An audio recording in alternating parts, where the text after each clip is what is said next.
Amateur Traveler is in its 20th year now, but can you imagine if I had people on the show who had never been to the destination, but had just read about it or seen a movie about it? That wouldn't make any sense at all, and you wouldn't listen. We all know how important it is to receive advice from people who know a destination to get the most authentic local experience.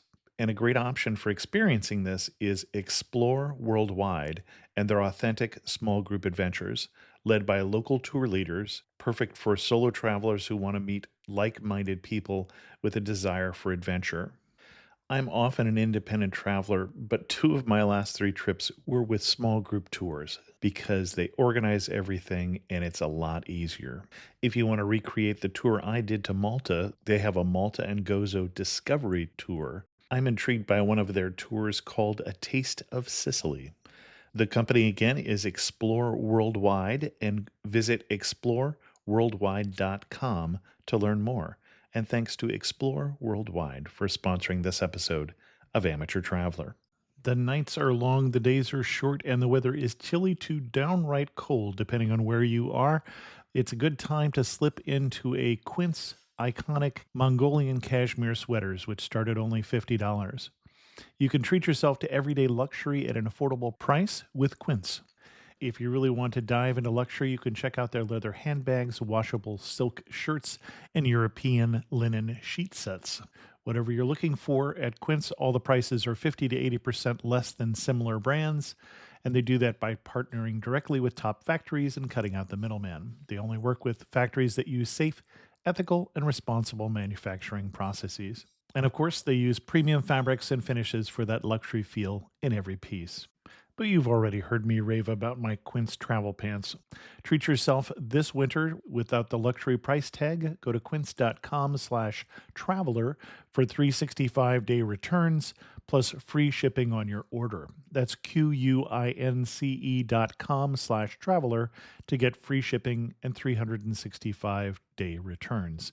Quince.com/traveler. And thanks to Quince for sponsoring this episode of Amateur Traveler.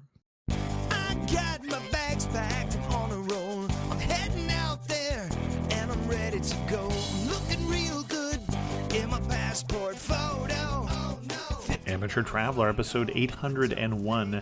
Today, the Amateur Traveler talks about music and mountains, the Civil War and civil rights, whiskey, and the king as we take a road trip through Tennessee. I know that I should be heading home, but maybe not today. Welcome to the Amateur Traveler. I'm your host, Chris Christensen. Let's talk about Tennessee. I'd like to welcome back to the show Stephanie Craig from HistoryFangirl.com, who has come to talk to us about road tripping in the state of Tennessee. Stephanie, welcome back to the show. Thank you. Yeah, it's a little different than Bulgaria and Serbia, where we've talked about before. Well, your life is a little different than it was. You were still single last time we talked and didn't have a toddler, so much has changed. Yeah, a lot is different. And I think I'm sure a lot of your listeners have turned from international travel to really exploring America or Canada or wherever they happen to be domestically based. And that's something that we did out of necessity, but also we ended up realizing that there was so much more here. And even when we could start traveling internationally again, we have kept diving into new states and really enjoying America. It's a pretty cool country. It is. I'm a fan of international travel, but I am also a huge fan of taking a road trip in the U.S. I think it was just because it was the only type of travel I did for so long that I was like, and then I only did Europe and stuff based that you could easily do for based in Europe. So now I'm back and I'm really loving this. And yeah, the first place we went when we came back was a big road trip around the South, and we spent 10 days in Tennessee. And I was like, oh yeah, I love Tennessee. We used to go here when I was a kid. I love the state of Tennessee. It's really fun. And it was a cool place to introduce my husband to for the first time because he's not from the States. And he had only seen really Oklahoma up to that point. So it was a cool way to start him on this is how you road trip America path that now he's quite good at 25 states later. Excellent. Well, and why should someone go to Tennessee? As far as food, it's one of the best food states. I mean, a lot of states can lay claim to like great food states, but Tennessee has multiple kinds of cuisine that's really great. So obviously there's barbecue, and Memphis barbecue is different than Nashville barbecue. And then you have famous food items that kind of fall into those categories, like Nashville hot chicken. But then you also have just traditional Southern cuisine outside of barbecue, which is wonderful. And then a form of cuisine that I didn't know much about until this trip, and still am not an expert on it, but hadn't really thought of before, and I'm more excited to dive in every time we go back, is Appalachian cuisine. And what you find in Eastern Tennessee is slightly different than what you find in Western Tennessee. And then also whiskey. My husband is a whiskey drinker, and so that was fun. I was doing some whiskey stuff, and there's just a lot there culinarily, and he is a chef, so that was nice for us. And then there's a lot of history. There's a lot of good history. There's a lot of dark history. So you can, you know, if you're taking the kids, you can really make it educational. And then there's also just a lot of fun, modern, new stuff to do that wasn't even there, you know, when we were road tripping there as a family 25 years ago, a long time ago. It's not a place like everyone likes to say, like every state has it all. It doesn't have every type of Americana out there, but it has a lot of different ones, and you can easily spend 10 days to 2 weeks there. And you have Great Smoky Mountains National Park right there for if you do need to find some more stuff to do, you can go off the grid a little bit if you want. America's most popular national park. I don't think people realize that. It's partially it's one of the easiest ones to get to for more Americans. Oh, absolutely. I didn't say it was the best national park in America. It's really cool, and then also it's free. So, you know, we've done, as part of like road trip, we've done 16 national parks, but that is the only one where it is free. We went to another free one in South Dakota, but you still have to pay to do this cool specific tour. Whereas you can do like a lot in Great Smoky Mountains National Park without ever having to pay $1 once you get yourself there. Very cool. Well, where are we going to start with your itinerary? So I'm going to tell you guys in order that we did the trip, just for my memory, it's easier. But Tennessee, the geography of Tennessee, it's very flat. It looks literally like a pan that you make Tennessee flapjacks in. And so I'm going to start in Memphis, because coming from the west, Memphis is where we cross into first. However, if you're flying in, Nashville has probably got better flight deals, or even some people will fly into Atlanta or Charlotte and rent a car if they can find a cheaper deal there. And then also if you're driving, just get into the state of Tennessee, whichever way is most convenient. And then this itinerary, you can really start it out at any point and just keep going and do it more as a loop. So we did it straight, but Tennessee is a really easy state to travel around. Okay, excellent. What are we going to do in Memphis? I'm going to start off with maybe my most controversial Tennessee opinion, which is I did not really enjoy Graceland. I think I would have enjoyed Graceland if the tickets were $25 or $35. But do you know how much it is to go to Graceland? I do not. Okay, so I hadn't researched this, you know, as a travel professional, blah, blah, blah. I feel like I was like, I am familiar with ticket pricing. So I was like, it's going to be expensive, but whatever. $75 each to go to Graceland. So you might want to be a fan of Elvis Presley. Yes. And we got there and I was like, fine, we're going to do it, because I can't respectably write about Memphis without having an opinion about it. Though that started my opinion out a little bit salty, because I've toured a lot of historic homes. There's nothing in Graceland that is so wonderful. I mean, you're truly paying for, I don't know, because I want to say like some of the other historic homes that you can tour in the South, some of them are free and run by the National Park Service. This is obviously not that. But, you know, $20, $30. I think I've seen like a $40 ticket, $75. and then also like, it's a very complicated process to go. And then, yes, you get to see his grave, and that's really cool. But there's a better thing to do. So if you... And we should just point out who we're talking about, because I mentioned it once, but you haven't said it yet at all.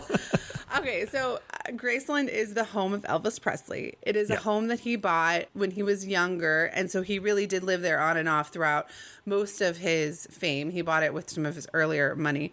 And it is where his family lived and where they raised his daughter. And it is intact. So you see the rooms really like the famous Jungle Room.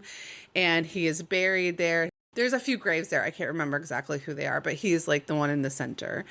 When you go, it's like almost like Disneyland for Elvis fans, but it just had a feel of like, you know, they're trying to get money from the last maybe decade or two of people who have the emotional connection to that era. Food's expensive. Like, we didn't buy any food. We didn't buy any souvenirs because everything, like, it was priced like you were in Orlando. And this is like a historic home. It is on the National Register of Historic Places, and my son he was 2, or he was 1 at the time. So we didn't pay for a ticket for him. But it might have been the single most overpriced experience I've ever had in travel, and that is saying a lot. But if you really love Elvis, then you will get a lot out of it. I do know a Elvis super fan who loved it. And then if you don't want to, there is a way, and I don't remember the day of the week, but there's a way to go early in the morning before they open where they'll let you just go to the gravesite for free. Oh, interesting. But you have to do it. You have to go to their website and get the exact information on how to do it. And you don't get to go into the home, but you get to go up to the home because you have to ride a bus to get to the home. I mean, it really is Disneyland.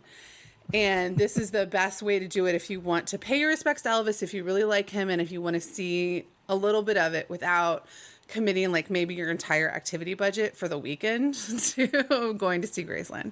So if you want to start at Graceland, cool. If all of that, you're like, I love Elvis, then do it. But if you're like, Elvis is to me, or I like Elvis, but there's other places I've done Elvis tourism that I feel are more in line with my level of fandom. Where should we go then? So if you get up and you want to go early to see Elvis, for free, do that. Otherwise, if you really want to, maybe make that your first whole day, because it truly is like a full day experience.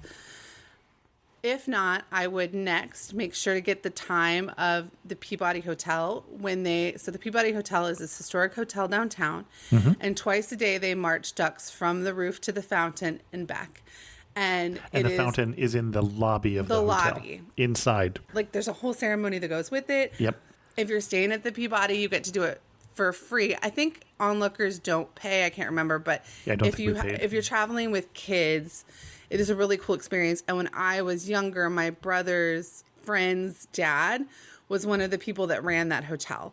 So unfortunately, when we were in Memphis this time, we did not get to do it because of COVID. They weren't allowing outsiders to come in.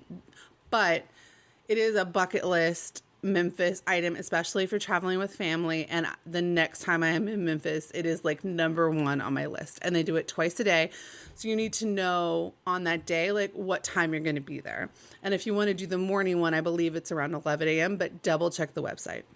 Okay. Now, after that, you have a choice if you want to do Beale Street in the morning when it's kind of like party, but not super New Orleans party, or if you want to save it for the afternoon. If you want to do it in the morning or in at lunchtime, it's a little more family friendly and really cool. And then, but if you want to do more of like a traditional Beale Street. We need to explain what Beale Street is. Okay. That's what I'm here for. So Beale Street is this historic street in downtown Memphis that is home of like B.B. King and some of the earliest blues legends recorded down there. I know I compared it to New Orleans, and I think that is like a short code for people to understand like music and vibrancy and a little bit of a party atmosphere, but it's doing it a little bit short because it is its own amazing historic place that deserves to be appreciated in its own right. And it's short. As you walk down, you'll see placards for music legends that recorded there and some of the biggest names in rhythm and blues recorded there. And you'll see these guitars that are decorated that are really cool. And there's some museums on the street, and there's a lot of restaurants. And then during the day, it's more of a tourist attraction. And at night, it's more of a dining and music. Like, yeah. So, and then also if you're down there, the Memphis Grizzlies play down there. So if you are a huge NBA fan, like we are, you might want to look and see if the Grizzlies are in town. That's a fun combo to do. We went to B.B. King's restaurant there, which is very touristy. but they had someone who was a local artist who was singing songs just written about or written in Memphis. Oh, cool. He had 200 songs in his playlist. So there's That's quite a cool. few songs that were written in Memphis or written about Memphis, including ones you wouldn't guess. So we had a playlist that we had made for Spotify called like our Tennessee Road Trip playlist. And it would just keep suggesting new things. You know, when you get to the end of Spotify, it just suggests more and more. If you like music history, you're going to love Memphis. And if you don't, and you go there, you'll probably walk away with some new appreciation for Memphis's role in music history that maybe you didn't even realize was there. And the nice thing about starting in Memphis as opposed to starting in Nashville, we weren't comparing Memphis to Nashville because we were starting there, which historically is a little bit more of an accurate place to start unless you want to start in like Tupelo, Mississippi, which we did go to Mississippi on this trip, but like on the way back to Oklahoma. Okay. And we've got, by the way, a whole show on Memphis if people want a little more detail, because we're going to need to move along at some point. Okay, well, so then I'll just mention a couple other things you definitely want to see when you're in Memphis, and then we'll get to the next city. We were trying to make our trip more of a civil rights centered Black history trip. Okay. Every time we saw a place that was an important place in Black history, we would make sure to try to put it on our itinerary. So in Memphis, the National Civil Rights Museum at the Lorraine Motel is where Martin Luther King Jr. It's a museum now. The motel is where Martin Luther King Jr. was assassinated. And the experience is overwhelming. And I'm somebody, I've already been to like the Birmingham Civil Rights Institute. I would definitely say, if this is something that you're interested in, or if you're taking kids there, this was a very powerful experience. I wouldn't skip it. And then also I Am a Man Plaza is in the same kind of area. And that is a memorial to the people that were doing the protest that was the reason that Martin Luther King Jr. was in town. The sanitation strike. Correct. So, and they explain all of it. I would say that they start with a video. And if you have very young kids, what happened was our son started screaming during the video, unrelated to the content of the video. And there was not really a way to get into the museum without watching the video first. And this is something we've experienced at a couple places. I ended up having to take him out. If you're with very young kids, you might think about the logistics of who's going to go in. But it was a really wonderful, very powerful experience and not to be skipped. I would go as far as saying, for me, and of course I did not try and attend with a toddler, I think it is, if not the best, one of the best history museums of all genres of history in the U.S. It does a really good job of taking you from the beginning through today, like piece by piece. Right. It's a fascinating story, and especially for someone like me who actually remembers seeing parts of it on TV. You know, I'm of that age. Also, it is very well told, where you get on the bus with Rosa Parks and you sit at the lunch counter with the people who are doing the protests at the lunch counter protests, and you hear the bus driver yelling at Rosa Parks to give up her seat and things like that. Amazing story, well told, and then in an amazing location, because it is also then, you know, an iconic place because it is where King was shot. And if for some reason you don't have time to do the full museum, you can still come pay your respects to Dr. King outside at the motel. So you want to at least make your way down there. But yeah, it's a really powerful experience that I think is I would set aside time and I would really think about, like, so you can give yourself time to think about what you're seeing. The second half of the museum, which is more about the assassination itself, which happens in the rooming house across the way, which is where the assassin stayed, I didn't get as much out of that because I didn't think that was as an important part of the story in some ways. I mean, I wanted to hear more about the heroes of the Civil Rights Museum than I did, you know, the assassination per se. So when we were there was a protester across the street that was like basically protesting the concept of the museum, like, and I don't remember the exact message, but it was, this is a shrine to one person and our struggle is ongoing and ever present. And I feel like they hadn't been inside, but yeah, or maybe they lived in the neighborhood or something. And like, yeah. if you feel like you can't emotionally handle going and just learning the story of the assassination, there's a lot more to the museum than that, and it just still deserves your attention. And in fact, I think the more interesting part of the museum is the rest of it. Yeah, absolutely. Anything else you want to recommend in Memphis before we take off on what was supposed to be a road trip? Konnichiwa, I'm Yuki, a tour leader with Explore. Who knew that hidden among Tokyo's towering skyscrapers was a peaceful tea house surrounded by ancient trees and serene ponds? Actually, I knew. It was my mother's secret sanctuary. Not everyone knows about Tokyo's Hamarikyu Gardens. Arigatou gozaimasu. But you will if you explore. Search exploreworldwide.com and don't just travel, explore. These are violent criminals, so they're not going to go down easy. ABC Tuesdays. Let's get this done. The Rookie is back. We have 2 new rookies starting today. Howdy. Being a cop is stressful 24/7. Every year on the job is different. And Training Day We have a serial killer at large. never ends. We need an ambulance! The Rookie. All new Tuesdays on ABC and stream on Hulu. So we spent 2 full days in Memphis, and I would say we packed in a lot. The only thing I would say is the Bass Pro Pyramid, I would skip it. So very large pyramid, originally done as a sports center that is now a Bass Pro sporting Shop. goods store.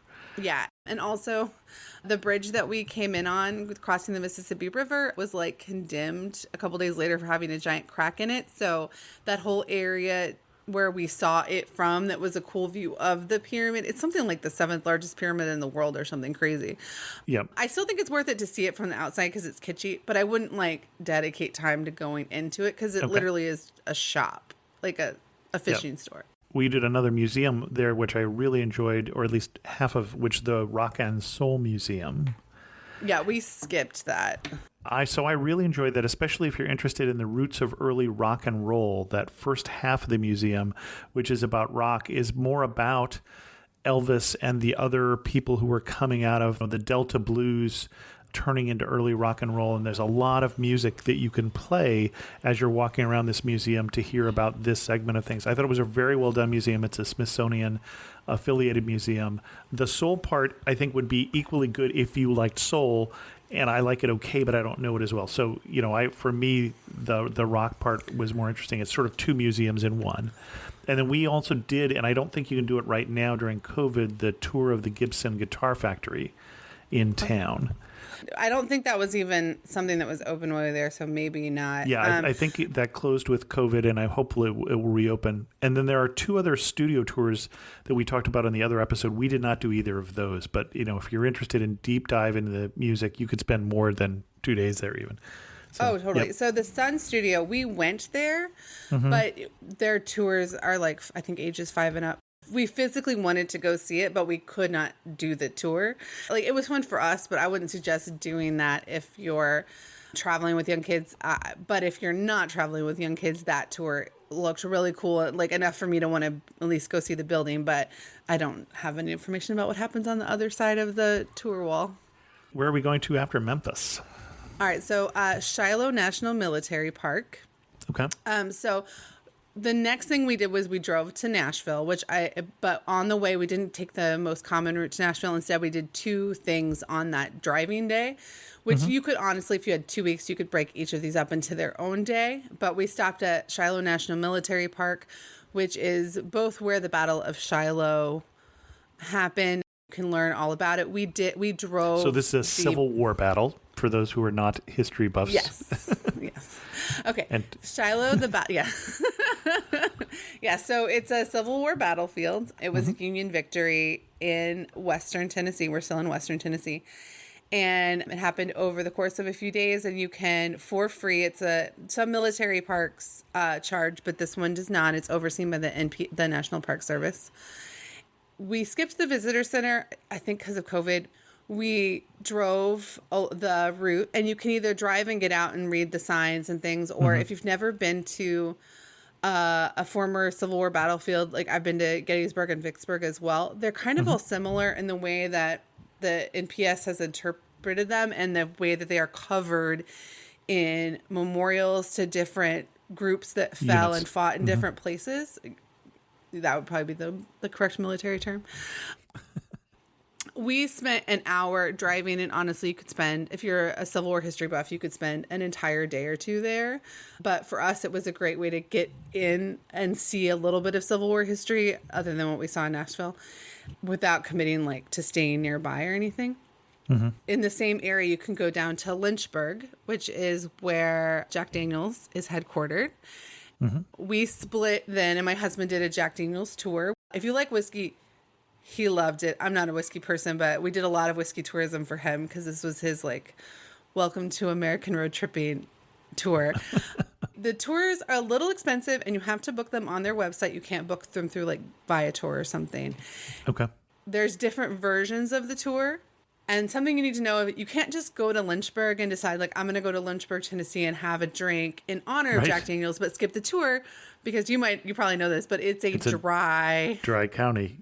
County. So the only way that you can be drinking Jack Daniels out in is to either do the tour, which includes tastings, or there's a restaurant, and I'm blanking on the name of the restaurant, where they are allowed to serve it as part of one of the tours. So if you go on their website and you're like, I want to do the tour that includes dinner, that takes you to the only restaurant that's allowed to serve it. And it's because it's part of the official experience.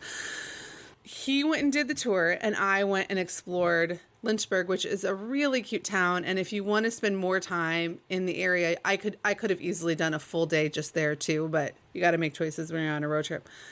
And there's really cute shopping downtown, like little old stores that are like labeled like hardware store, you know, like, but they're like now like a t-shirt shop, but like, and then also something that we did, my son and I did while we were waiting, was we went and found Jack Daniel's grave.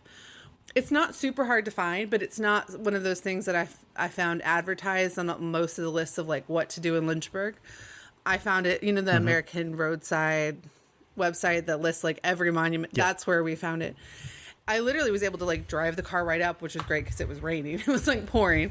And if you loved whiskey, you probably could get away with, though I'm not promising you could get away with, like having a drink of whiskey at the gravesite, like a little one. But you have to make your own risk analysis. But I wasn't going to be doing that. I just wanted to go and see it. I thought it was cool. And it does say, you know, Daniels on it really big, and I'll send you a pic of it, Chris. It was really cool. Like, that was fun. And that was fun for me as somebody who wasn't a whiskey tourist to do. I still thought this town was really fun, even though I don't drink whiskey. And my husband came out of the tour a little bit, I won't say overserved, but he came out of the tour very happy. Felt like he very much got his money's worth and had all of these fun stories about how they make it and through the rocks. And it was a highlight for sure. Very cool. So then that night we made our way to Nashville. And like I said, both of those, if you have more time, both of those could be more time. But if you're making choices, we thought doing, you know, morning in Shiloh, afternoon in Lynchburg also was quite nice. The only thing is that you got to book your tour in advance and you cannot be late for your tour. So you have to know when you're going to be there. And I wouldn't wait till the day of to book it because they do sell out. Okay.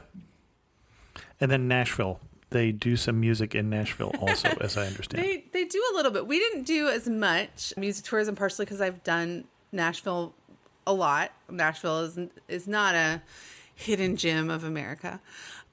No, and we have another Amateur Traveler episode just on Nashville. So there are a lot of Nashville experts. I don't claim to know every in and out of Nashville, but I love it. Like, I wanted to go to Vanderbilt when I was in high school.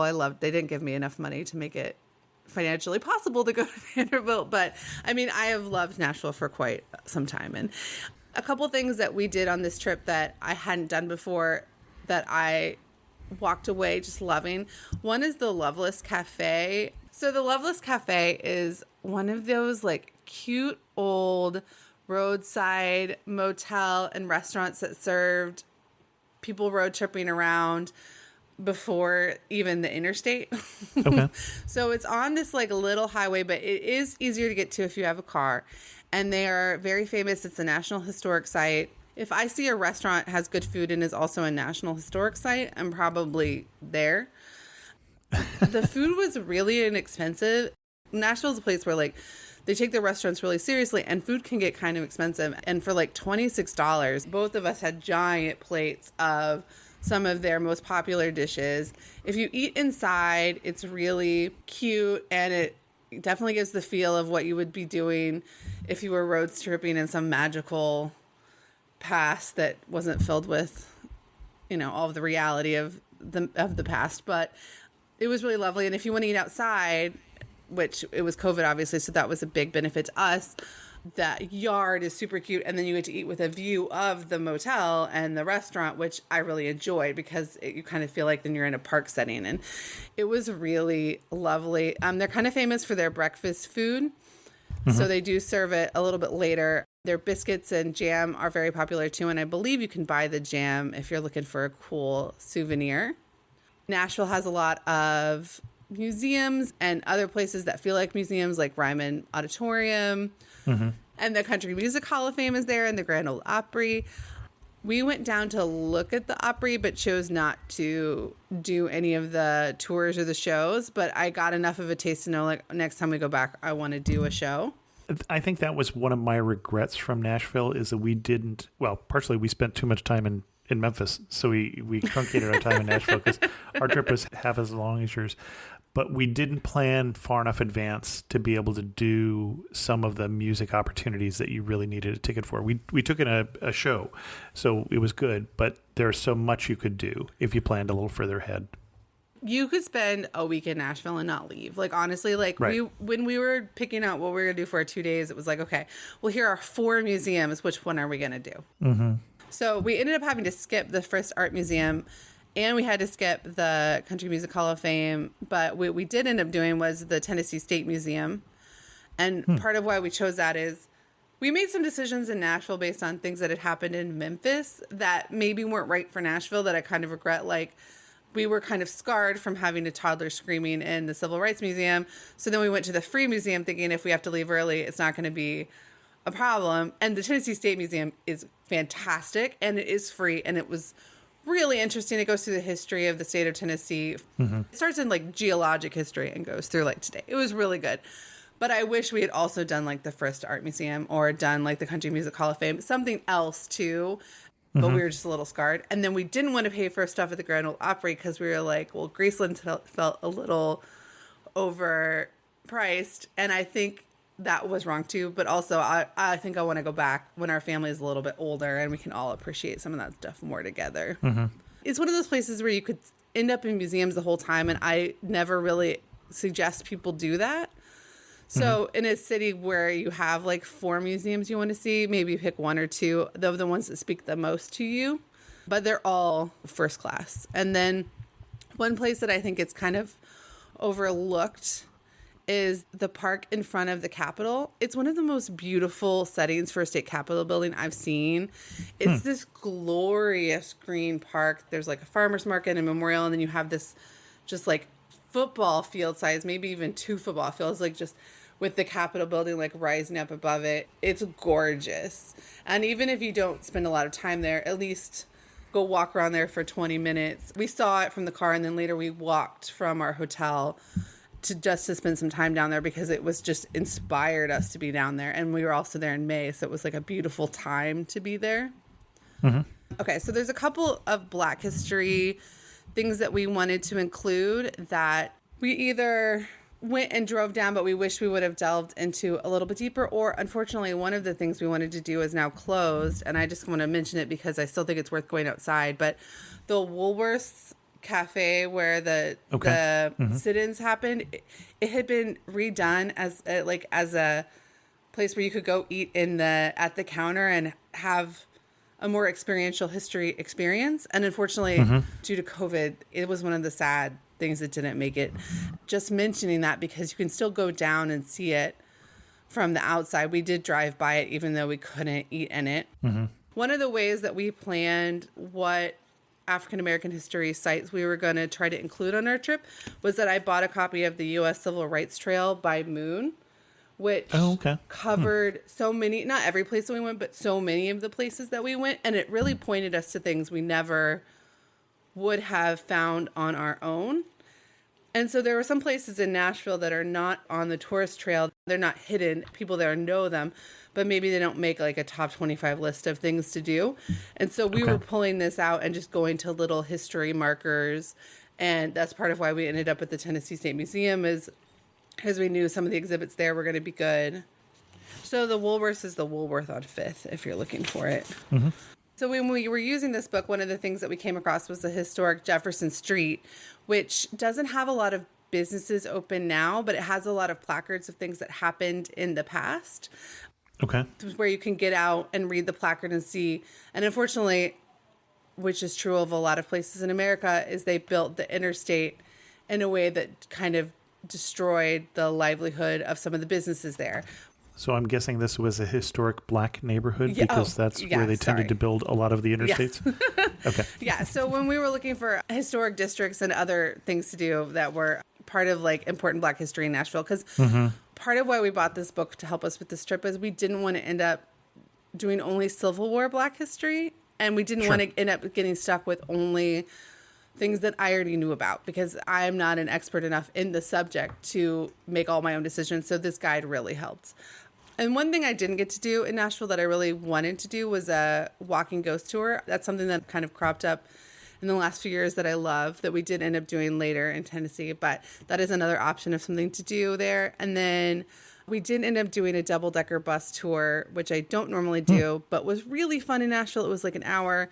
Takes you out to the Parthenon, takes you, by the football stadium. And you say the Parthenon, we kind of skip over that. The replica, full-size replica of the Parthenon from Athens. Yes, there is a full-size replica. It was built for the centennial.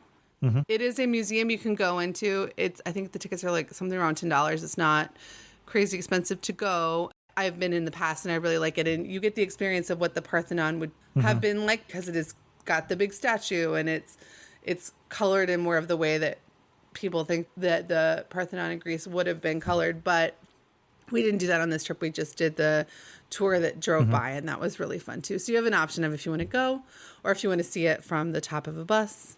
And then other can't miss sites in Nashville are Broadway. You want to go into a honky tonk if you can. Speaking of honky tonks, the one thing I should mention, we talked about this way back on the last episode we did.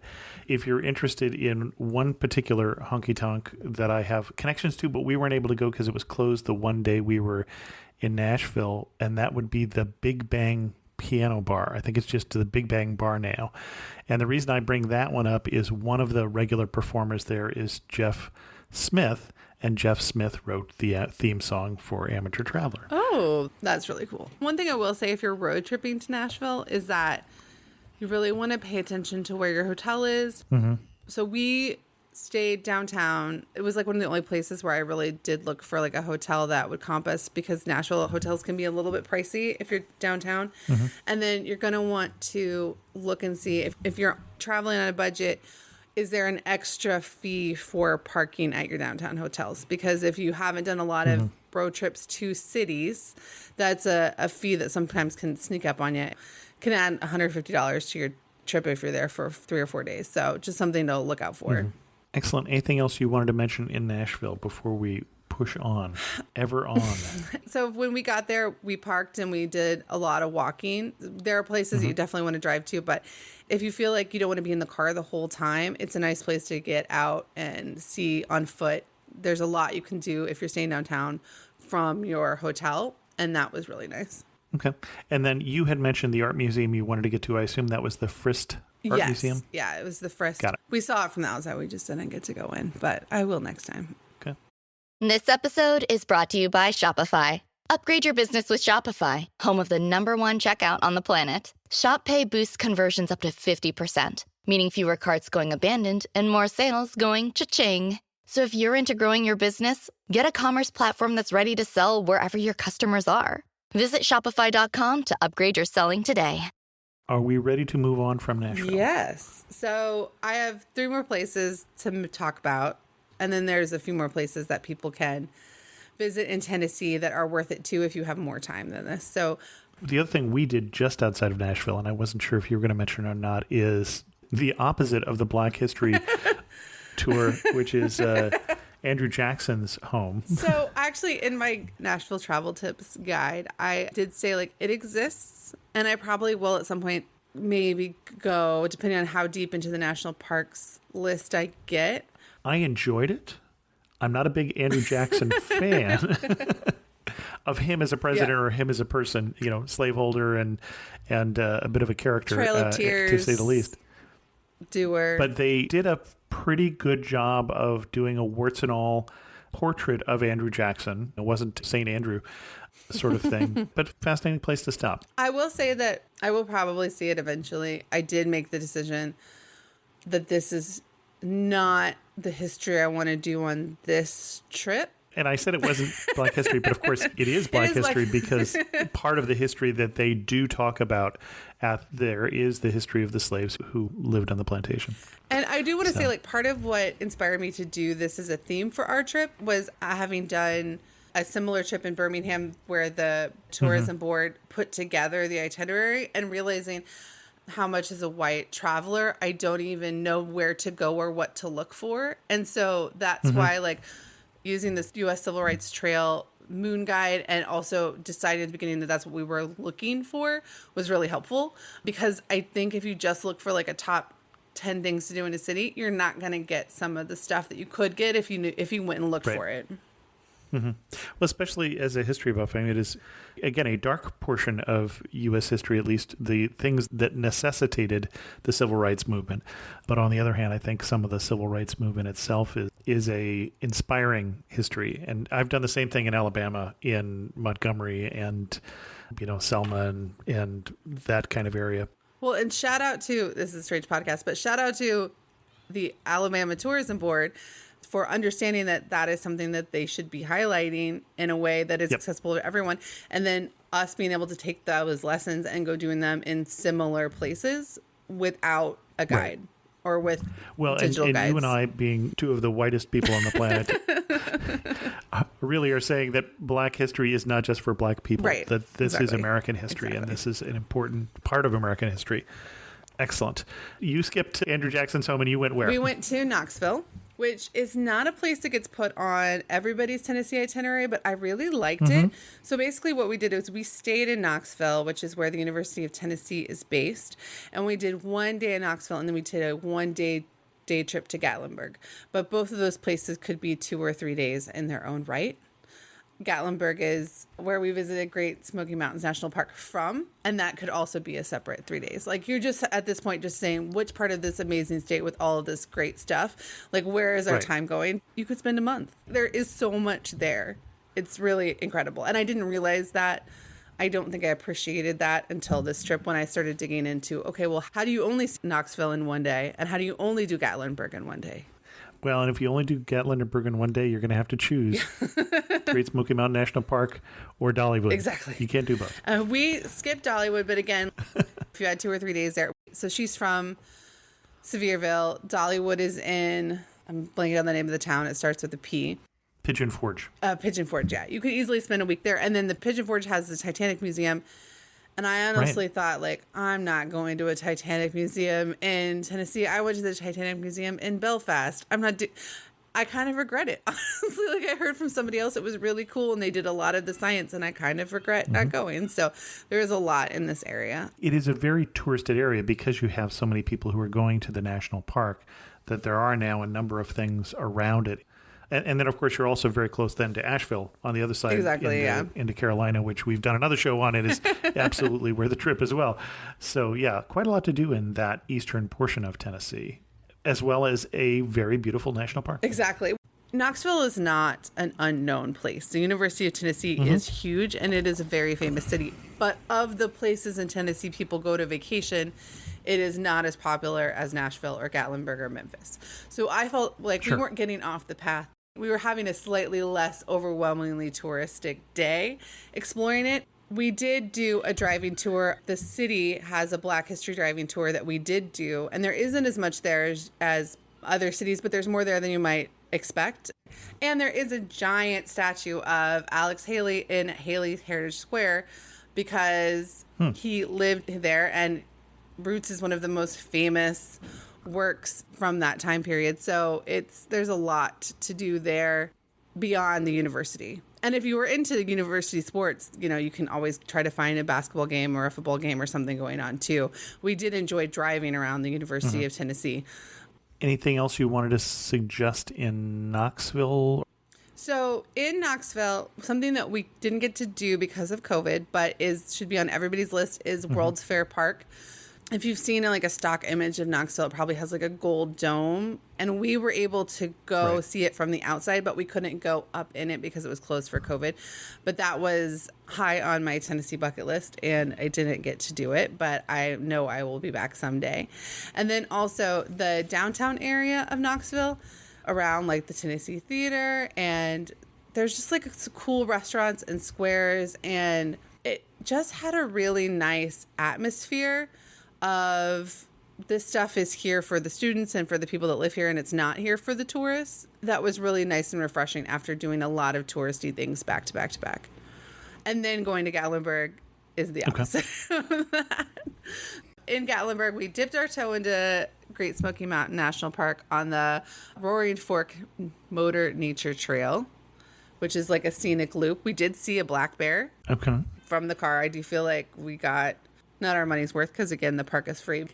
A real experience in that little bit of time. Then very easy to get your money's worth. Okay.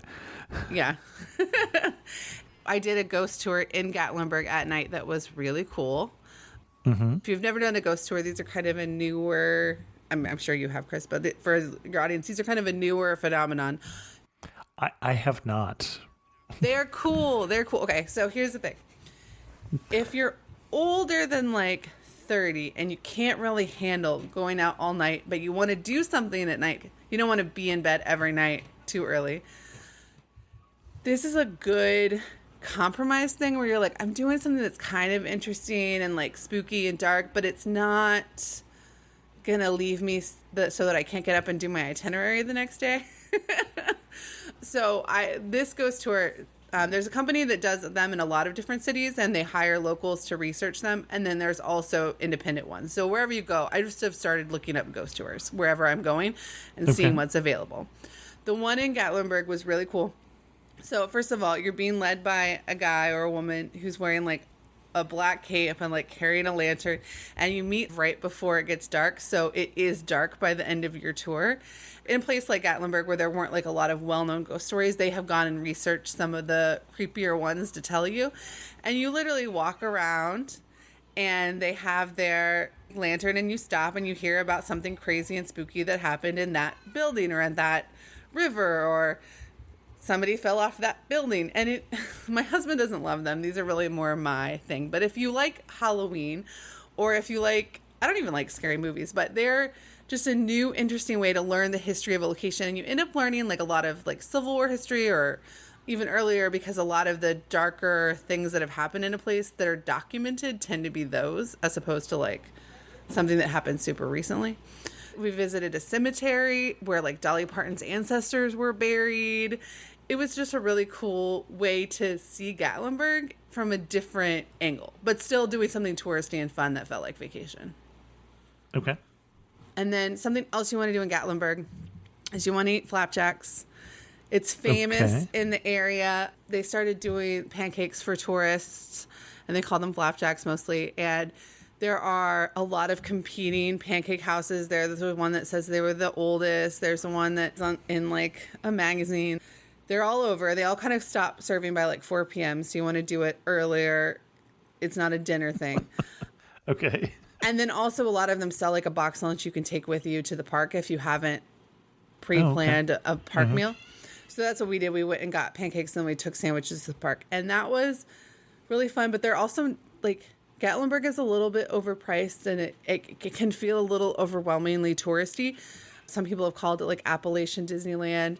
It can feel like that, but the pancake houses really aren't overpriced. Like, I would pay the same price for just a breakfast at Denny's or IHOP or my local brunch place. And actually, your local brunch place is probably twice as much. So that was fun and like a cool way to be doing something that's like a locally known thing to do without feeling like you're paying an arm and a leg for something. And also they were really good. And they have some that are made from buckwheat that are more of a traditional Appalachian style flapjack, or you can get just the same pancakes you expect to get at home. They have lots of different toppings. It's just kind of one of those things that you do when you're there and it's fun. And then later you're like glad that you did it because it's one of the more memorable pancakes you'll have in your life, even if it's not that different from the pancakes you get at home. Although the buckwheat ones are different. Like that's a cool local thing to do. Cool. Anything else we want to do in Gatlinburg? I did not expect to like it as much as I did. Okay. Now, what I will say is for a tour where we were trying to do a lot of civil rights history, it was very jarring to go into a place where you will see the occasional Confederate flag like on a dude's truck. And you'll see more of that side of the South than we were seeing in the big cities, right? So I don't want to sugarcoat it that it's like, that it's not the South, because there are definitely Southern elements there that can get right in your face. My husband's from Africa. He really liked it and did not feel uncomfortable during the time that we were there. Not to speak for him, but just to relay that was his experience there, and he quite enjoyed it, even though we did see some of that other side of the South that we weren't looking forward to. Okay. Just to be perfectly honest about it. We liked it a lot, and we were kind of shocked at how much we liked it and would definitely go back. What else? What's next? So that's what we did. A place, if you're doing a loop and you want to add something on your way back to either Memphis or Nashville, is Chattanooga. Unfortunately, we did not get to go, but it is very high on my list of places I would like to visit in the future. And then there's a couple more national park sites. You can always look up on the national park website, what's in a place, and add 1 or 2 historic stops. And I feel like I should say, even though you could probably guess, that we have another episode of Amateur Traveler on Chattanooga and Huntsville and the Tennessee Valley, which is that area. Having wrapped up the itinerary here, you're standing in the prettiest spot in Tennessee. Where are you standing? What are you looking at? So in my own personal recollection of my time there, I'm looking at the Tennessee State Capitol because it took my breath away in how beautiful of a urban park setting it was. However, I think people would fight me because if I'm going to not say Great Smoky Mountains National Park, because that is, you're just seeing like these beautiful mountain vistas. So if you like urban, Nashville, if you want nature, in the park. Okay. Your most interesting moment as a history fan girl?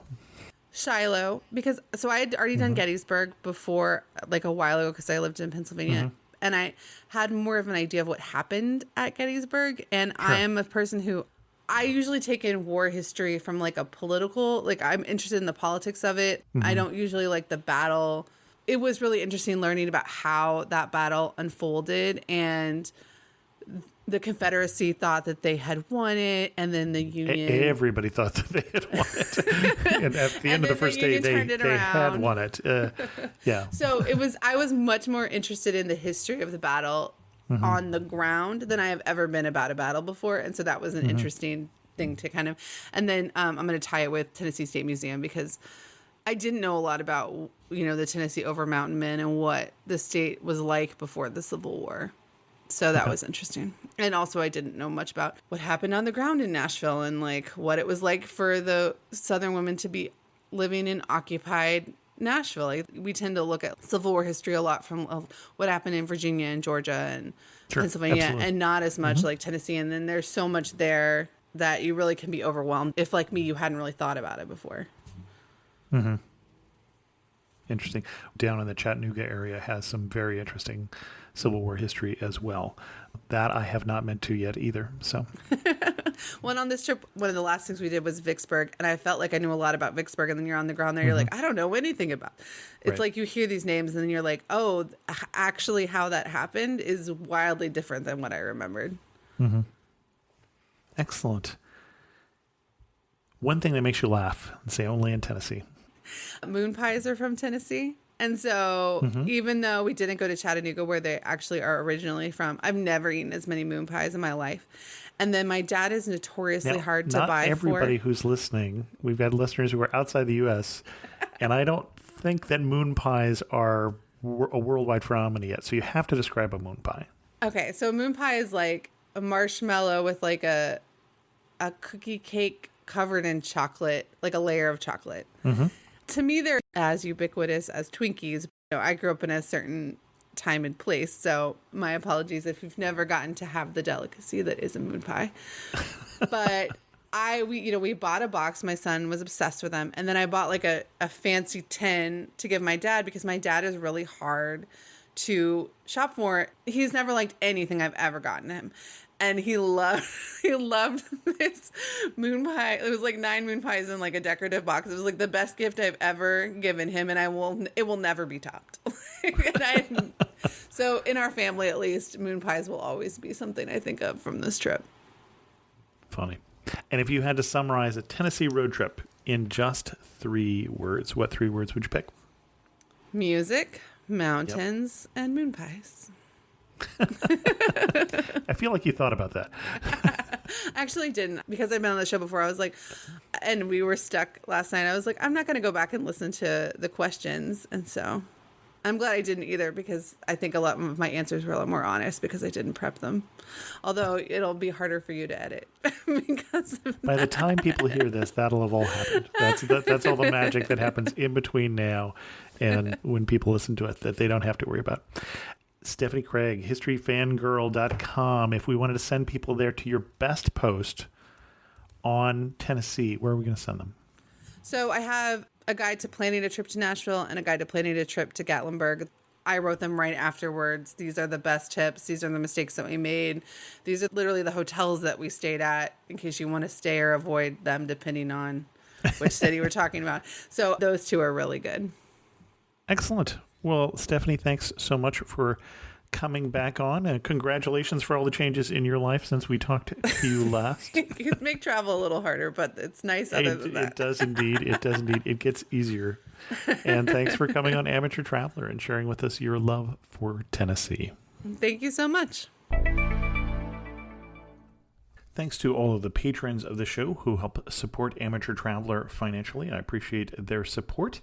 And a special thanks to our newest patron, Teresa, and I'm going to botch your last name, Teresa Ribadeneira, who is our latest patron as of just 2 minutes ago when I checked out. So thanks so much. To learn more, go to patreon.com/amateurtraveler. Speaking of patrons, I heard from Randy, who's been a guest on the show and is a patron of the show, about the episode we did on Alaska. And Randy said, I really enjoyed this episode on Alaska in winter. I have visited Alaska numerous times and traveled all over the state, but never in winter. I was fortunate to see the northern lights on a river trip in southern Alaska in late August. The lights appeared around midnight. We scurried out of our tents and sleeping bags and rode out in the middle of Lake Alsek, floating among the icebergs with the waves of green lights dancing all around us. It was a magical night. Listening to this episode definitely piqued my interest for a winter visit. I'll start practicing my gi and ha. I would also like to second Sherry's recommendation for visiting the Large Animal Research Station, LARS, in Fairbanks. Here you can see musk ox and caribou up close and personal, as well as getting a tour of the facility and their research. LARS is affiliated with the University of Alaska Fairbanks. I always recommend a visit to LARS for people going to Fairbanks. Thanks so much, Randy. Yeah, we've recommended that on the show twice within the last year and a half, I think. So you are not the only one. If you're interested in going to Turkey, we have a couple of people who may have to miss the trip because of a daughter's wedding that got scheduled a little too close to the trip. So we'll have to see about that. It's possible that I'll be hurting for people really soon. So if you're interested in going to the trip, I would appreciate it if you'd let us know. With that, we're going to end this episode of Amateur Traveler. If you have a question, send an email to host@amateurtraveler.com, or better yet, leave a comment on this episode at amateurtraveler.com. And thanks so much for listening. Got to see one more.